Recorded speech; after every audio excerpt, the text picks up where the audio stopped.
The following is a conversation between Matías De Stefano, referred to as me, and his higher self, referred to as I am.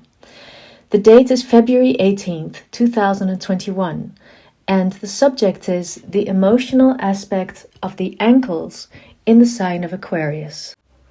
Me. I could say that I would like to be in a more Taurian state today, but I can't think about anything other than going for a walk. However, if the quarantine of 2020 has left me with something and what we have of restrictions in this 2021, it is that I have awakened my Taurus aspect as I have never felt it before.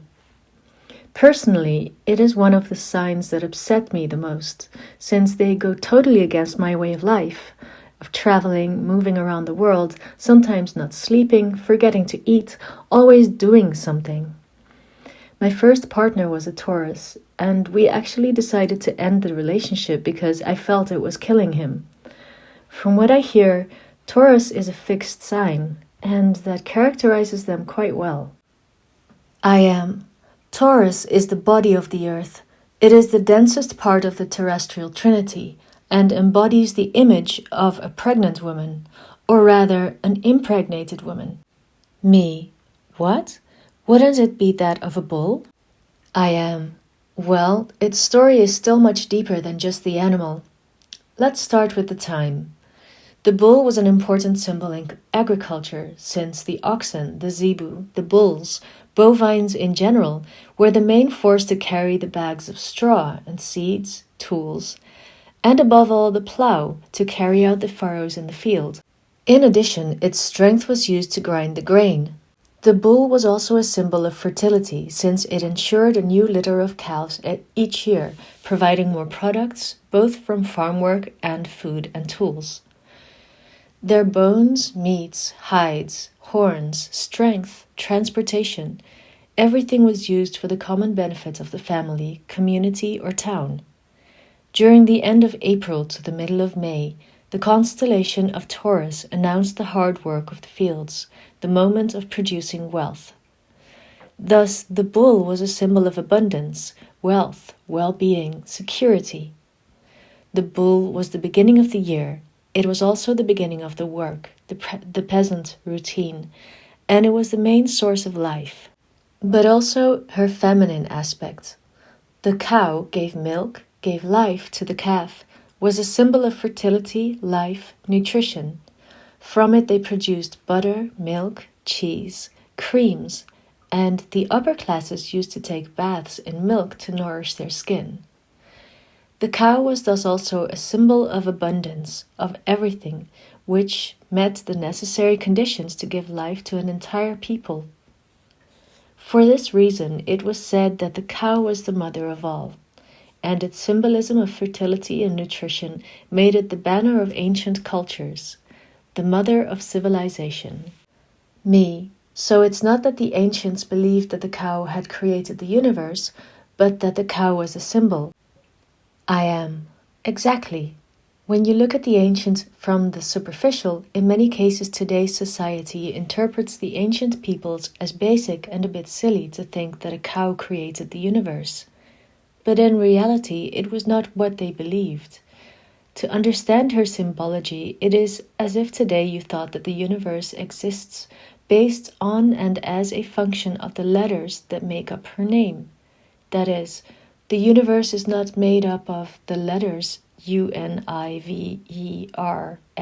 and E, although her name is. To believe that the universe is reduced to these letters would be silly. To believe that the universe is summed up in the idea of a return or return to oneself, which etymologically means its name. That is the same as thinking that if the ancients wrote universe with the iconography of a cow, it means that they believed that the universe was a cow. Me. I understand the logic. Cow was a way of describing the attribute that they saw in the cosmos, a being that gave everything, that was fertile, that produced many things, that gave strength, life, and nourishing everyone. I am, and that it had two aspects, one positive and the other negative, masculine and feminine, summed up in the bull and the cow. So you can interpret this animal as either of the two in disguise. The ancients placed their symbols in what you call the constellation of Taurus, meaning bull in Latin. Remembering that this is the time of production of wealth, of fertility, in which the life force reappears, in the maximum flowering of the northern spring. The constellation is close to the Milky Way, giving it a start in a certain way, which is why it is interpreted that the path of stars, the milk path, in Latin Via Lactea, extends from its udders. I was always fascinated to know that we call the universe the way of milk, the Milky Way for the cow. And we call the galaxies that way from the Greek galaktos, which is the milk itself. Everything galactic then arises from the idea of the cow. The cow being the mother of all things, Hathor, the goddess of love, mother of existence in Egyptian tradition, thus describes the house of light, Hat meaning house, and Hur meaning light. In the mythology of the Nile, the house of light, or Hat-Hur, was the sky, the cosmic divinity that enveloped all things, since the house of light is the stellar space that surrounds the sun, considered the light, the god Horus. That's why the temple of Hathor in Dendera, Egypt, is the box where all the stars are. And that box is the house. There is no other house than the universe itself, home of all beings, organic and inorganic. Each kingdom, whether mineral, vegetable, or animal, is part of this house, lives coexisting in it. So much so that even light lives inside it. The suns inhabit it. Inside, all beings feel comfortable, find order, peace, harmony. They do not have to leave it because there is no outside, since all things refer to it, to this mother that contains them within it, inside it. The uterus of the cosmos is like a mother's uterus, where pregnant women are comfortable, in harmony, supported by the whole, floating in a constant dream. Without any effort, the pregnant woman gets everything she needs through the umbilical cord. The temperature is constant. This is where the Taurus archetype is brewing. I am, at least a part of him. Remember that he himself speaks of the pregnant and the impregnated. Whoever is pregnant, who is impregnated, must make the greatest effort, carrying the responsibility of life, creating a favorable environment for the baby, eating more, making more strength than she can manage. And on the other hand, the impregnated looks relaxed, his mother being at full service, a mother doing everything for her children while her children sleep in a dream. These are the two faces of Taurus: strength, virility, ability to pull through. It is the one who makes the effort to advance, to open the way, to prepare the ground. And on the other hand is the one who enjoys the tranquility of the fruits, the results, the wealth obtained, and rests in his golden cradle. Taking into account that Taurus is the body, this reflects then that we are like that boy or girl in the womb of the earth, of the cosmos, feeling supported and at the same time numb, living the pleasures of life that Mother Earth has created. That's right. Taurus remembers that the body is just as sacred as everything else. It is the one who says that we must pay homage to it. You need to eat well, rest well, produce well. Well-being in general is the key to Taurus. The most basic pleasures in him become a symbol of worship, and not because he errs being lazy, but because he recognizes that without the body and its feelings, we could not do anything. From the positive aspect, Taurus reminds us that we must love who we are, that we must not fight against the foundations that allow the existence of our being. The body is sacred and should be treated as such. You should not force him. You have to respect his times. You have to pamper him, give him affection. treat him tenderly, like a baby, with affection, caresses, love, feeding him what he needs and when he needs it. Me, the opposite of Capricorn. But how do you know who to pay attention to? I am. If you pay attention to one of the aspects of a trinity, you are only denying the being that you are. You cannot ignore one, but find balance in all three, and eventually in the 12 signs within you. Taurus reminds Virgo that not everything should be a doctrine, that it is not necessary to go crazy for order, and that it is not necessary to be so cold and cruel to find consistency and purpose. Taurus reminds Virgo that sometimes giving yourself a luxury, a pleasure from something, is not bad. You don't have to feel guilty, because the whole universe is a home where you can feel comfortable. Taurus reminds Capricorn that it is not good to run away from his house, that it is important to recognize that place that you need as a home.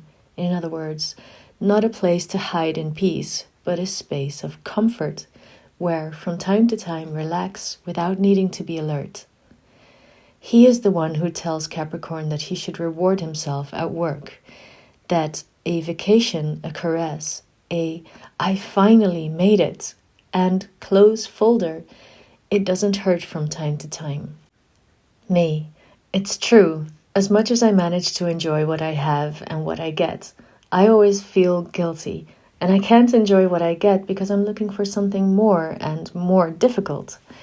Almost like a personal challenge that always keeps me exhausted. I am.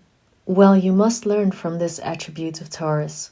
The body is part of the sacred, and this sign knows it very well. But he also gets lost in his sensations, in the need to fall in love, to build his own home, to get his own prizes, to generate wealth and enjoy it, immersed in the pleasures that make him lazy.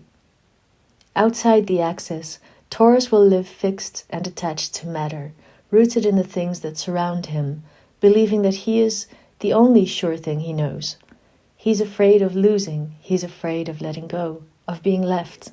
He's afraid of insecurity and prefers the maximum of physical and emotional stability, or he can collapse into an existential crisis due to issues that for another sign are normal issues to be resolved in minutes. The same amount of will and strength that he puts into getting what he wants, it is the same amount of will that you lose when you cling to what you have achieved. Do you have willpower? Me. The truth is hard for me. I am. The lack of Taurian energy activates the negative aspect of Taurus. You travel a lot, you live unstable, without a fixed home, and that eliminates the routine, which makes you lack the will to take care of your body. Not having anything from Taurus, you don't know how to take care of your body properly, and you activate the negative aspects, the search for quick pleasures with the aim of being able to keep running. Me. It is true that since the quarantine I have been much better. I have not felt the need for quick pleasures, and I have managed to establish a routine until I started to move again. I am. Find a fixed point and call it home. Walk around it, and you will find the house of your son. There you will recover your strength. Me. I need to create the idea of home. I am. Your home is the universe, but your body doesn't know it. In order for him to do it consciously, you must find a place where he feels comfortable and builds that simile. There you will flourish. You will bear fruit. Me, and I will be able to feed on what really nourishes me. I am. Step by step, build the home of Taurus within you, and the light of your heart will radiate, making every soul that comes close to you feel at home. Me, I am the home of light.